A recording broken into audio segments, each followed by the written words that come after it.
안녕하세요. 잇 바이블입니다. 오늘 우리 함께 나눌 주님의 말씀 누가복음 20장 27절에서 40절까지의 말씀입니다. 함께 말씀을 읽겠습니다. 부활이 없다고 주장하는 사두개파 사람 가운데 몇 사람이 다가와서 예수께 물었다. 선생님, 모세가 우리에게 써주기를 어떤 사람의 형이 자식이 없이 아내를 남겨두고 죽으면 그 동생이 그 형수를 맞아들여서 뒤를 이을 아들을 자기 형에게 세워 주어야 한다 하였습니다. 그런데 7 형제가 있었습니다. 마지가 아내를 얻어서 살다가 자식이 없이 죽었습니다. 그래서 둘째가 그 여자를 맞아들였고 그 다음에 셋째가 그 여자를 맞아들였습니다. 7 형제가 다 그렇게 하였는데 모두 자식을 남기지 못하고 죽었습니다. 나중에 그 여자도 죽었습니다. 그러니 부활 때에 그 여자는 그들 가운데서 누구의 아내가 되겠습니까? 7이 다 그 여자를 아내로 맞아들였으니 말입니다. 예수께서 그들에게 말씀하셨다. 이 세상 사람들은 장가도 가고 시집도 가지만 저 세상과 죽은 사람들 가운데서 살아나는 부활에 참여할 자격을 얻은 사람은 장가도 가지 않고 시집도 가지 않는다. 그들은 천사와 같아서 더 이상 죽지도 않는다. 그들은 부활의 자녀들이므로 하나님의 자녀들이다. 죽은 사람들이 살아난다는 사실은 모세도 가시떨기 이야기가 나오는 대목에서 보여주었는데 거기서 그는 주님을 아브라함의 하나님, 이삭의 하나님, 야곱의 하나님이라고 부르고 있다. 하나님은 죽은 사람들의 하나님이 아니라 살아있는 사람들의 하나님이시다. 모든 사람은 하나님과의 관계 속에서 살고 있다. 이 말씀을 듣고서 율법학자 가운데 몇 사람이 말하였다. 선생님, 옳은 말씀입니다. 그들은 감히 예수께 더 이상 질문을 하지 못하였다. 오늘 본문에는 사두개파 사람들과 주님의 논쟁이 소개됩니다. 사두개인은 유대 사회의 상류층을 구성하는 그룹이었습니다. 그들은 다윗과 솔로몬 시대 대제사장이었던 사독의 후예들로 알려져 있는데요.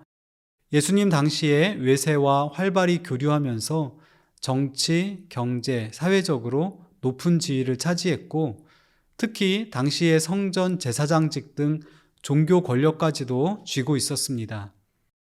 그들은 정경 이외에도 여러 전통을 강조했던 바리새인들과는 달리 모세 오경 중심의 보수적인 종교관을 가지고 있었고요. 헬라 문화의 영향을 통해 현세 중심적인 가치관을 가지고 있었던 것으로 알려져 있습니다. 그들이 가지고 온 질문은 형이 죽었을 때 동생이 형수와 혼인하여 형의 대를 잇는 형사 취수제, 계대 혼인법의 문제였습니다.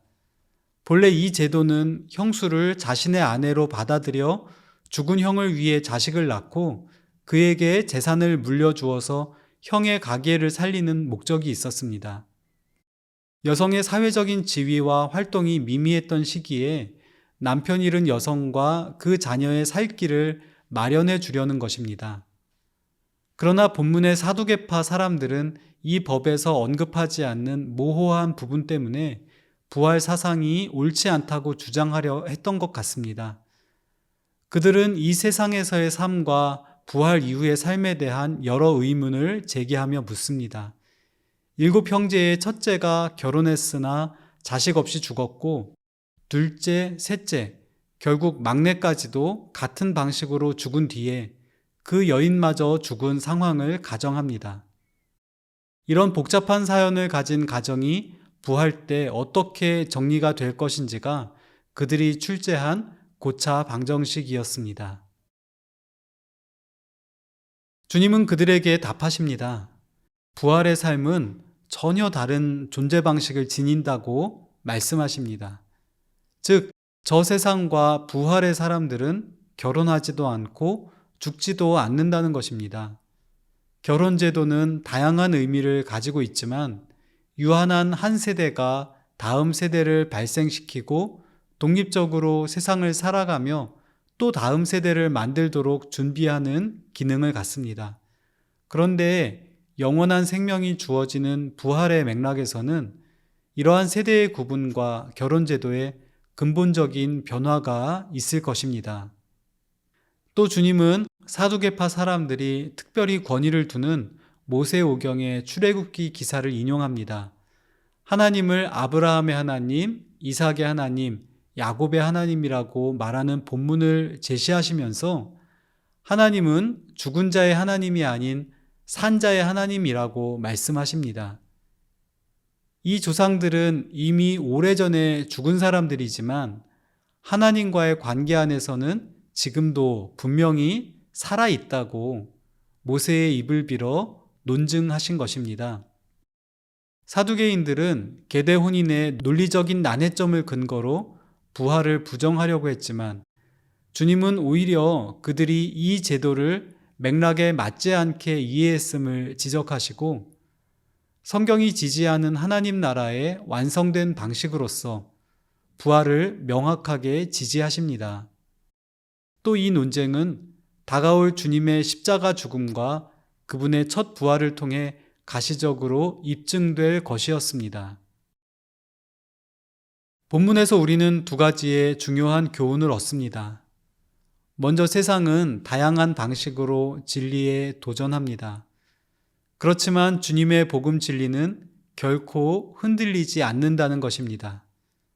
다양한 학문과 사조가 일어나고 많은 사람들이 생각과 삶의 방식에서 그 영향을 받으며 살지만 분명한 것은 온 세상을 지으시고 영원히 다스리시는 하나님의 진리는 굽어지거나 바뀔 수 없다는 사실입니다. 이 사실을 믿는 우리는 세상의 질문에 귀를 닫거나 도망할 것이 아니라 진지하게 듣고 함께 고민하고 정직한 질문에 정직한 답을 할 수 있기 위해 노력해야 할 것입니다. 또한 우리는 몹시 분주한 일상의 삶을 살면서 마치 내일을 잃어버린 사람처럼 되기 쉽습니다. 그래서 감각적인 만족을 추구하거나 부유하고 안정적인 미래가 삶의 목표인 것처럼 살기 쉬운 것입니다. 부활이 없는 삶입니다. 그러나 주님은 부활은 분명히 있다고 말씀하십니다. 단지 신조로 부활을 인정하는 데서 그치지 말고 부활을 살아가라고 말씀하십니다. 우리는 언젠가 이 땅에서 죽지만 다시 살아나게 될 것입니다. 그 삶은 영원하며 더 이상 슬픔과 회한을 남기지 않을 것입니다. 거기서 우리는 현재형으로 하나님과 함께하며 그분이 실제로 주시는 돌봄과 교제를 누리게 될 것입니다.